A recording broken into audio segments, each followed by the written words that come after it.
Hey everyone, my name is Yulianna and I'm Ukrainian student in Glasgow. I had this sense of, oh, we have our family, how cool is this? It's no longer a partnership of equals. Coronation in London, it was kind of a big event here. And it has been a disaster for the UK. But Scotland has its wings clipped. So I can imagine how Scottish people can feel limited.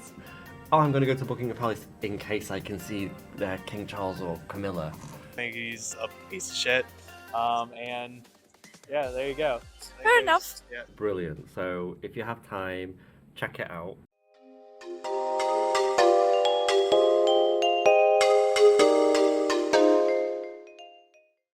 Hey everyone, my name is Yulianna and I'm Ukrainian student in Glasgow. And today I'm joined by Damon Young, English Language Teaching Tutor, Dissertation Supervisor, and currently studying towards Doctorate of Education in the field of LGBTQI plus inclusion within higher education. Hi Damon. Hi, how are you? Good. How are you? Very good, thank you. Yeah. I'm so happy to have you here, and first of all, thank you so much for coming. No, I honestly, I felt very honoured that you'd asked me to be part of it. So thank you for having me. Yeah, before we start discussing our topics, I was going to ask you, could you tell us a wee bit more about yourself? I don't know. Okay, sure. So over the past, I guess, 10, 12 years, I lived in Taiwan. So, well, before that, actually, I started my teaching career at University Hospital in Manchester, working with young children, teenagers, going to their bedsides and doing lessons with them at their bedside. So it would be on oncology wards, for example, with young children, which was quite emotionally challenging. So after about a year of working there, me and my partner decided to move to Taiwan. So totally different experience, and thought, okay, let's go, let's see a different culture, let's explore the world. And Taiwan is just one of the most beautiful places on the planet. Never been there. Yeah, it has a kind of, I think it's the Tropic of Cancer that goes through it. So the southern part of the island is really warm, northern part is in the northern hemisphere. But yeah, so started my teaching career there, fantastic experience. Then did a training qualification in Ho Chi Minh in Vietnam. Moved to Sicily, Catania. I remember you told about that. Yeah, time. oh gosh, what a crazy, amazing place Sicily is. Was there for 3 years, and then decided to come to Scotland. Why Scotland?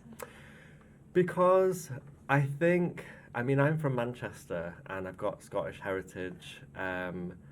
My grandparent, my great grandparents are from Ayrshire, so I've always felt a connection to Scotland. And I knew, and my partner's family are Scottish Italian, so he was born here and moved to England when he was about 7. And it just felt right to try and move to Scotland for some reason. It was just kind of pulling us towards Scotland. To give everyone also a brief overview what we're going to cover today. So we'll talk about Scotland and about UK in general, what distinguishes Scotland from the UK. And also we'll cover the independence issue. Yeah. It's kind of hot topic right now. Yeah. And of course, coronation. Because for those who do not know, recently there was a coronation in London. And so Charles III officially became the crowned monarch of the Great Britain. And so how people reflect on this issue nowadays is quite an interesting topic, and we're going to discuss Very interesting. Yeah, and I suppose that to hear everything from such a person who grew up here, it would be even more interesting than just to read some kind of article in the internet. So yeah, I'm sure that it would be interesting. Well, I hope it is interesting. I'm no expert, but I think I can give my opinion and look at it from an objective point of view to some extent as well. So, and I always forget to say that if you have any ideas of any questions we have not covered today, feel free to leave them in comments below this video and anything you'd like to share. So the first thing that I want to discuss is difference between Scotland and the UK in general. So for those who do not know, so United Kingdom comprises England, Scotland, Wales and Northern Ireland. And Scotland was an independent sovereign state for a while, until the year 1707, when they formed a political union with England. Actually, it was caused by kind of economical backgrounds, because there was a Darien scheme, if I'm not mistaken, and so Scotland tried to set up a new colony called New Caledonia. Now it is Panama. Yeah, and it was a disaster for Scotland because it failed, and Scotland was left in serious debt. And so when the union with England was proposed, it was kind of one way to survive for Scotland in economic sense of that. Okay. And so it was quite a comfortable position for Scotland to have such a strong relationship with a much bigger market and richer nation. Right.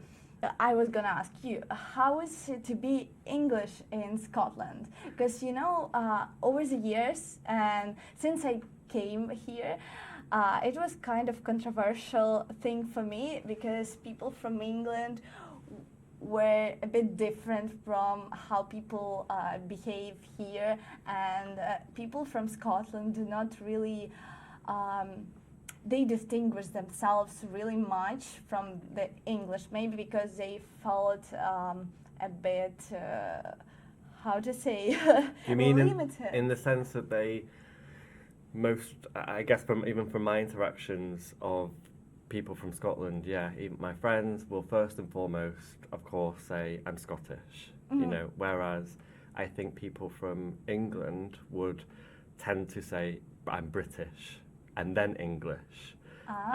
So there is that difference, and I suppose if I reflect on it, growing up, I think, yeah, even today, I think you're taught in schools and by the local culture in Manchester, I would say I'm Mancunian first, and then I would say I'm British, and then English. So it's weird to say that, I think even more so now, having an identity for yourself, even in Northern England, Mancunian, British, English, that's how I would put it. Not everybody would agree with me.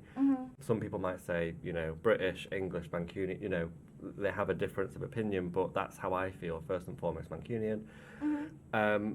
But I think, going back to your question, the Scottish identity is very strong, and I think it is, as an English person living here, I remember that first month I moved here, I met some people who were, I don't know where they were from, but I got into a conversation with them, and they said, "Oh, you're English. What do you know about this?"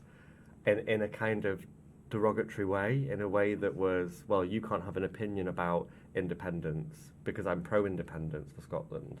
So how can you possibly have an opinion about that? And I thought, you speak about the partnership that Scotland went into with England. I think now, especially in recent years, it's become more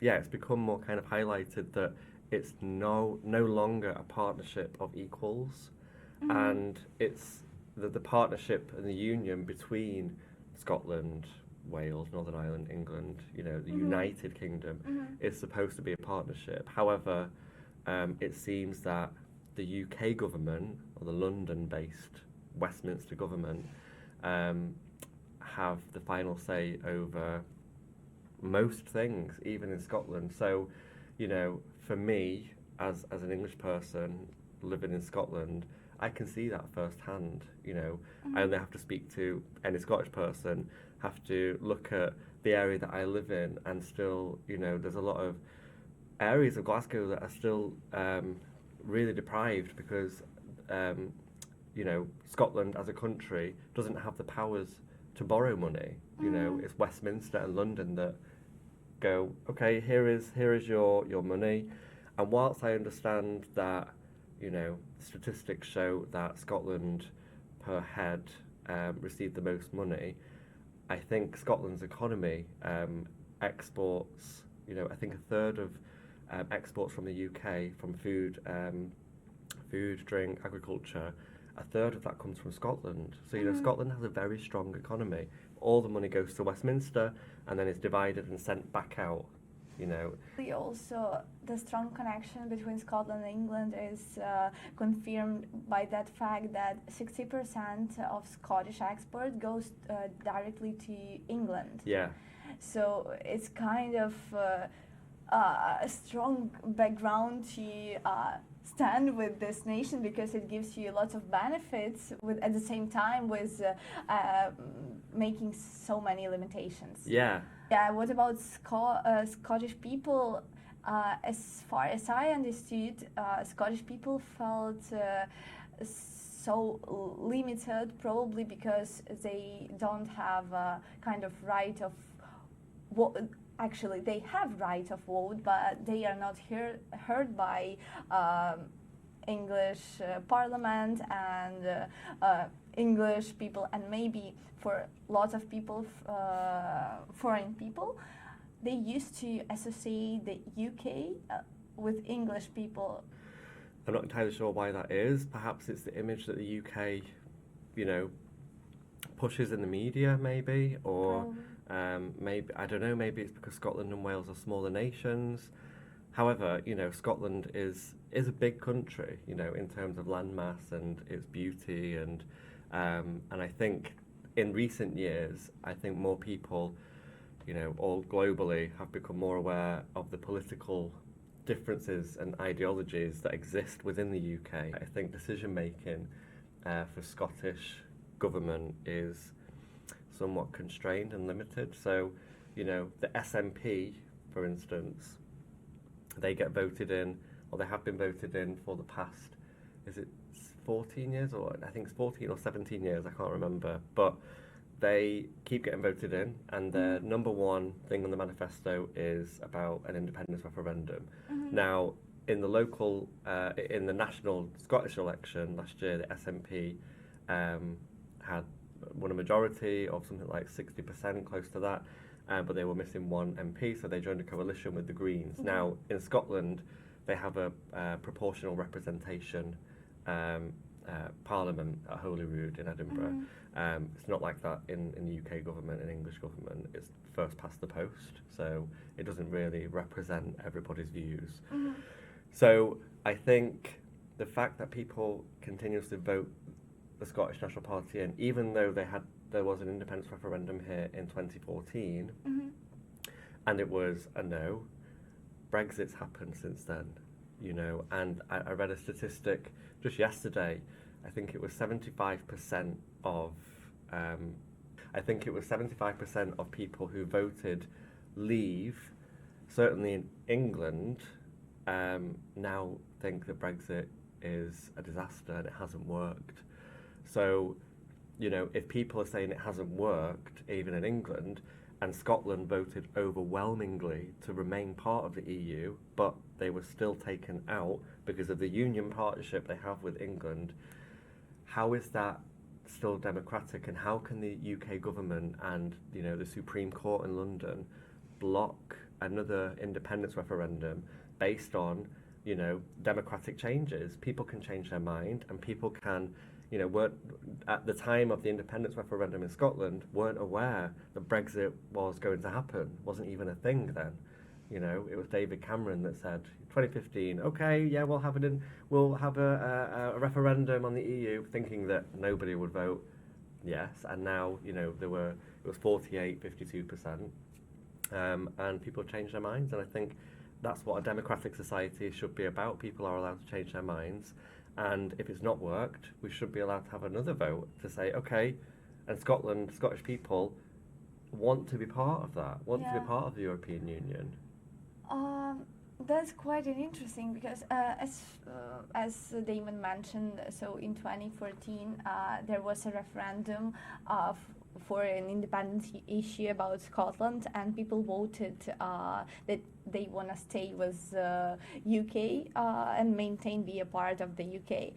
It was 52% to 48. Yeah.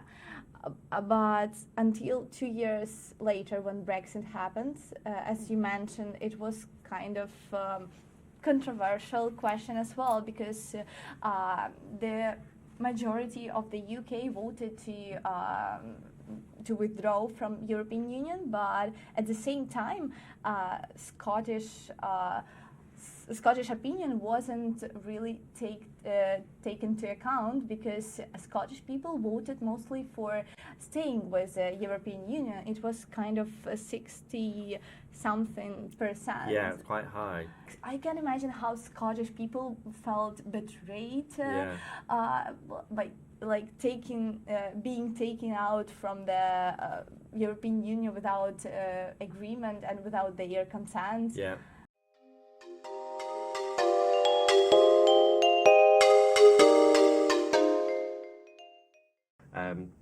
I think here you tend to see there is a real kind of unified nationalist approach, but not in a way that is, in England, totally xenophobic or, things like this. In England, it tends to be, you'll see the Union Jack, so it's a very much a unionist approach in most areas, rather than you've seen the English flag.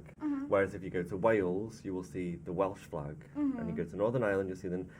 So it's only tends to be really England that will have the Union Jack. However, there are people in Scotland who are pro-union, and as you mentioned, for instance, trade between the countries is really high. There's a shared history.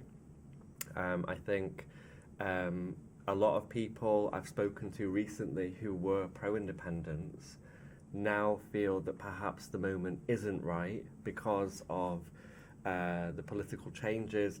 I think a lot of pro-independence people who were pro-independence now are thinking it's not the right time now, let's focus on the cost of living crisis and things.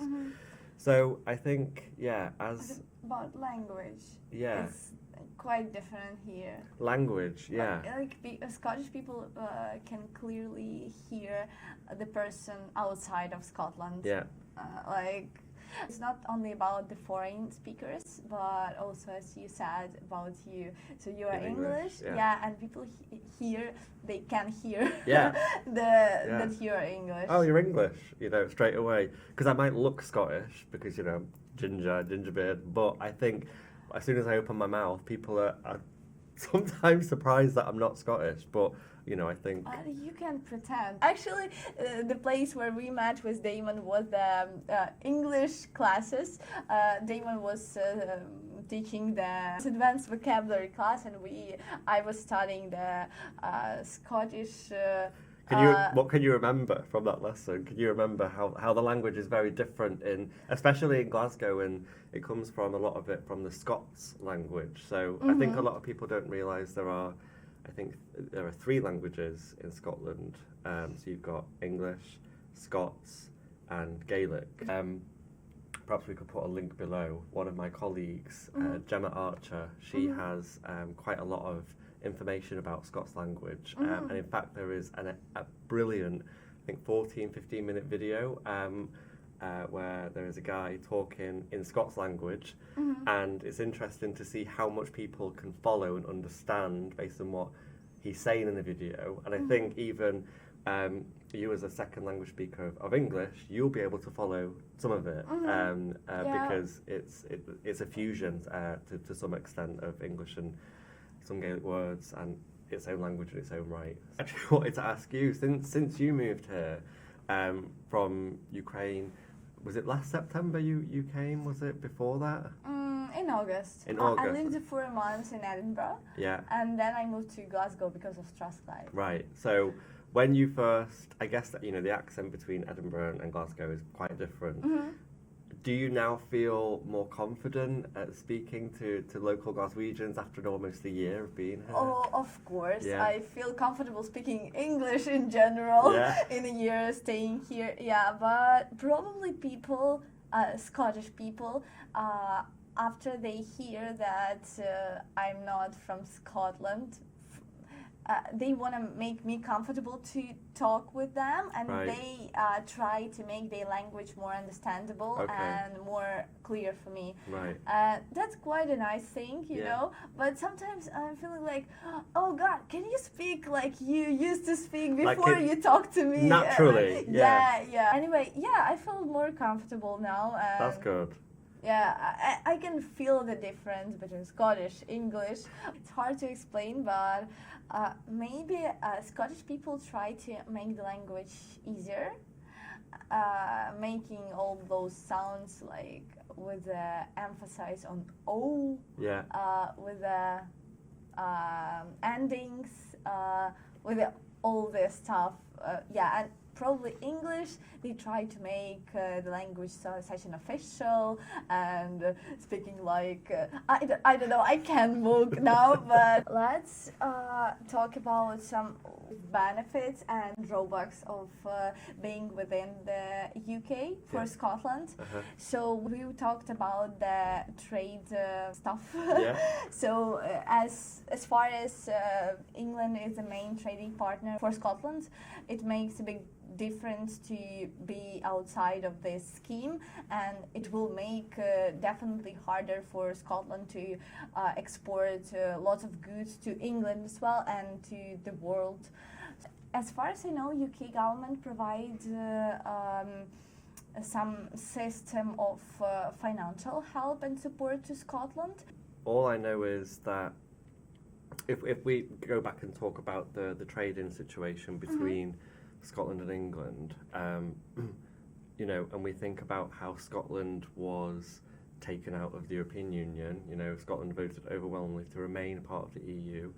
You know, I think in the EU there's in excess of close to 800 million people, versus in England I think it's 55 million people.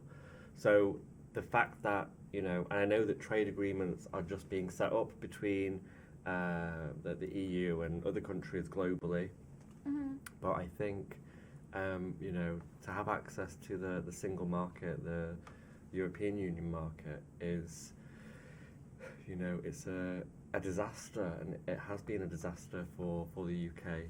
People who support union and staying with the UK, for Scotland, they say that Scotland could not survive with the such kind of issue that Scotland raises less money that it spends per person Right. annually. Right. Scotland spent 8.6% more than it earned, and compared with the 2.6% for the UK overall. Yeah. So the people who support union, they say that Scotland could not survive with those amounts of spendings and without support from England.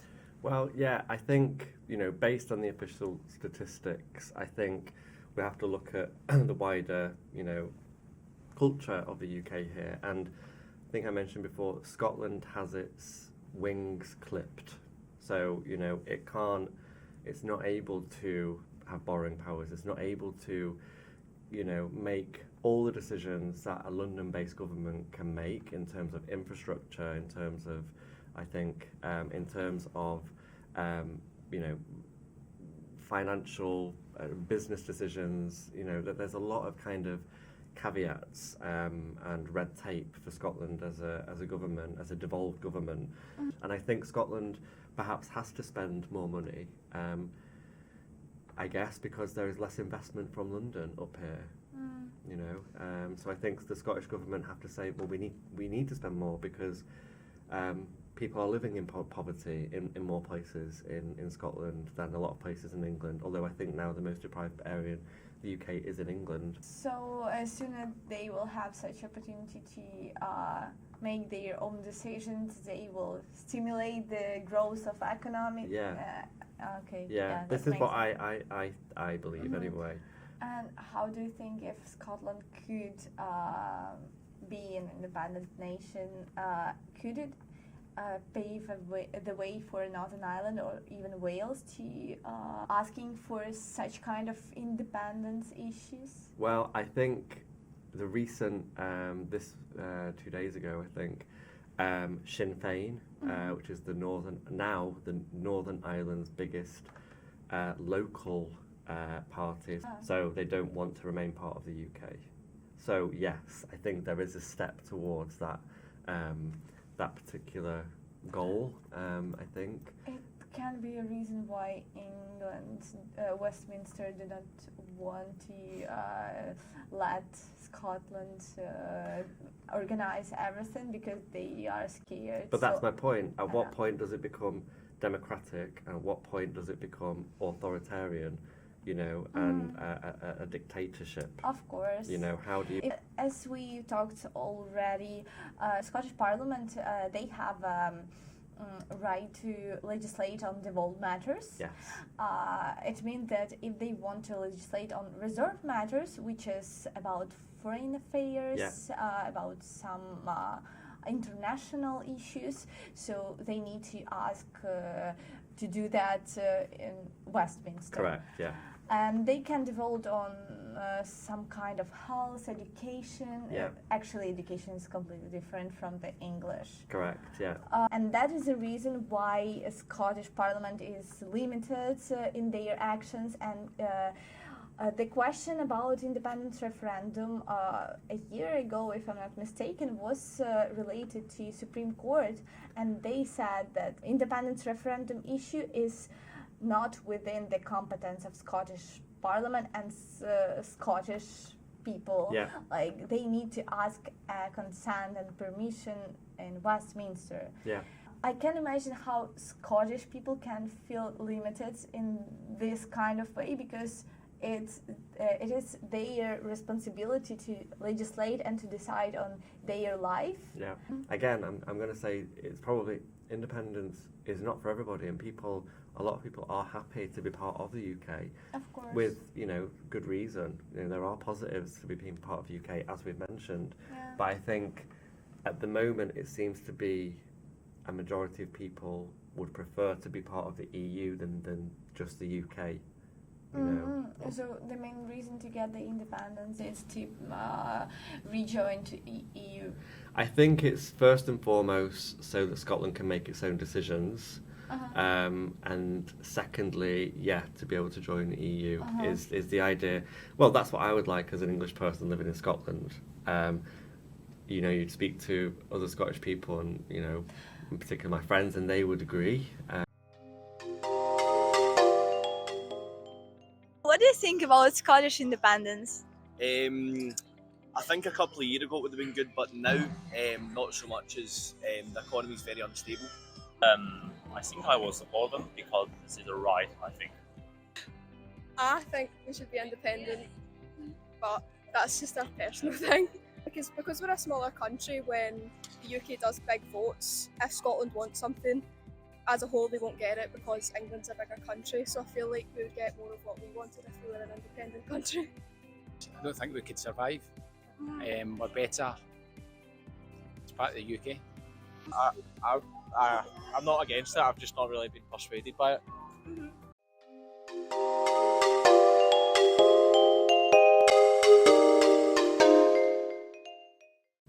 One more topic I also wanted to discuss is coronation. As recently we've had the coronation in London, it was kind of a big event here. The King Charles III, he now is a monarch of the Great Britain, and take into account that the support from the population was reduced recently after the Queen died. How he can maintain that support and to keep that kind of percent of people that still believe that this monarchy system can work and it can make more benefit, that it can bring bad effects on their life? He can't. He can't. Okay, So- we're gonna move Next question. No. So I feel very strongly about this. So, what is your position? Just to my position growing up, I think I was pro monarchy. Loved the Queen. I think when I was in primary school, secondary school, I had this sense of, oh, we have a royal family. How cool is this? Queen. Yeah, it was great. Oh wow, how amazing. Of course, then as I went to university and got older and realised so many things and about finances, about scandals, about how just the question of how can you have such a wealthy family that everybody looks at living in these, whether it's Windsor Castle, Buckingham Palace, Balmoral in Scotland, how can we allow ourselves to have a monarchy now? Because look at what's going on. We're at the height of a cost of living crisis. People are losing their homes because mortgage payments have gone up and interest rates are really high. And then you have at the coronation Charles and Camilla being paraded around, in the pageantry of in a gold carriage, and it just seems really, it's distasteful. It's out of touch, and I think, that's my position. I don't think there's any room in society for a monarchy. By the way, the cost of this coronation was confirmed according to the London Evening Standard around 100 million pounds. Yeah. Yeah. That is Where so a big amount of money. You look at other countries like Spain and Denmark, and when the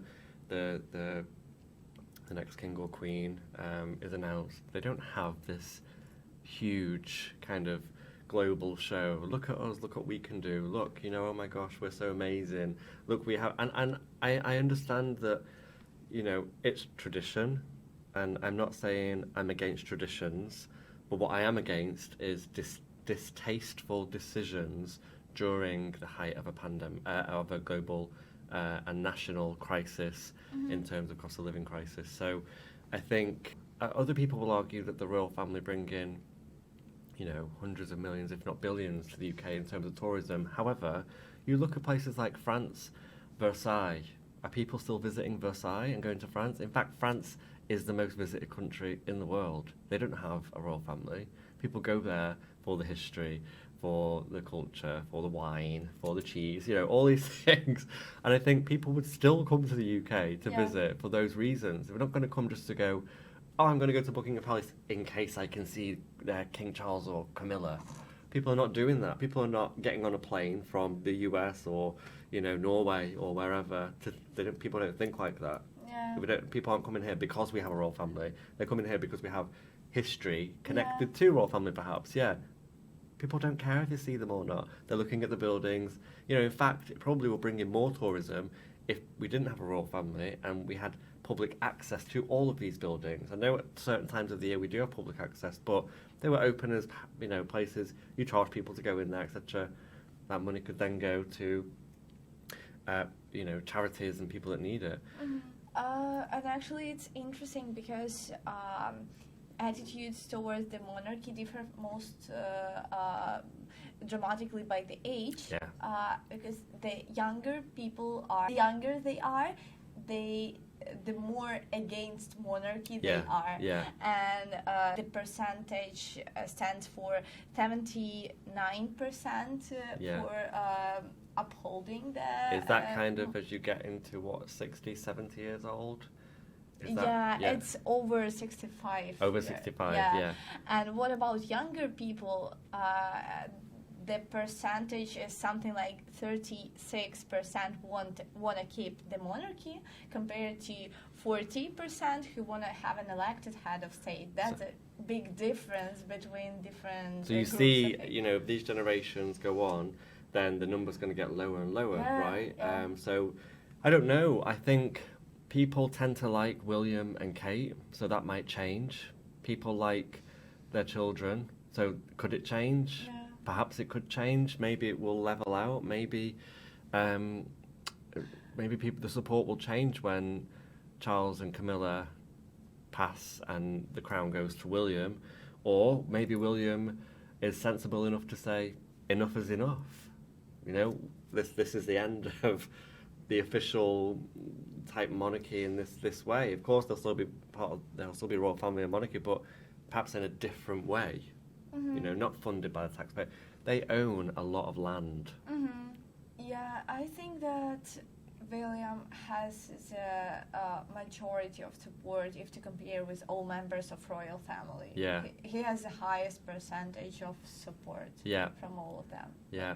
And I was gonna ask you also about Scottish people. How do they react on everything? Because on the day of coronation, I was really surprised by the fact that there were so many demonstrations here against the monarchy. Yeah. And also in Edinburgh, there was a big demonstration. Is it connected with the special relationship with England, or how that works inside of the country? In truth, I don't really know. I mean, I think having, you know, walked around Glasgow around the coronation, I didn't really see anything connected to the coronation much. In positive sense, I mean. Yeah, I mean, yeah, I didn't really see much, you know, many events, much, you know, many celebrations or anything. However, in certain areas of Glasgow, of course, people do celebrate, and you do see the Union Jack, and they are unionists, and they're entitled to celebrate that if that's what they feel. But it's certainly another kind of connection to just England ruling how Scotland is and the direction of Scotland. I think that's maybe the mentality that people have, and they don't support it. No one Scottish likes the monarchy because it's just basically a huge waste of money during like a cost of living crisis. They spent millions and millions. Well, people can't feed them or their kids. I actually like the monarchy. Really? Yeah. It's a good selling point for the UK, and it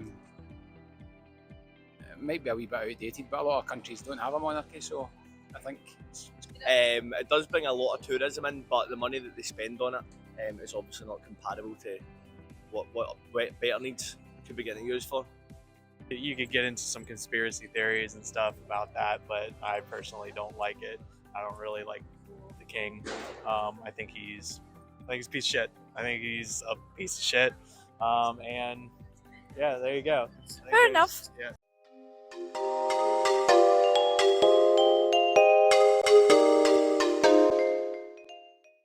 Thanks everyone for listening to this podcast, and again thank you Damon for coming, and also many thanks to University of Strathclyde for providing this amazing media suit and also all the equipment we have.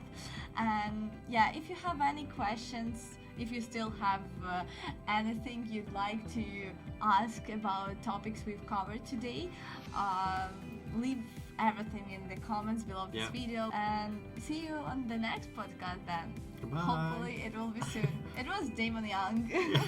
Bye.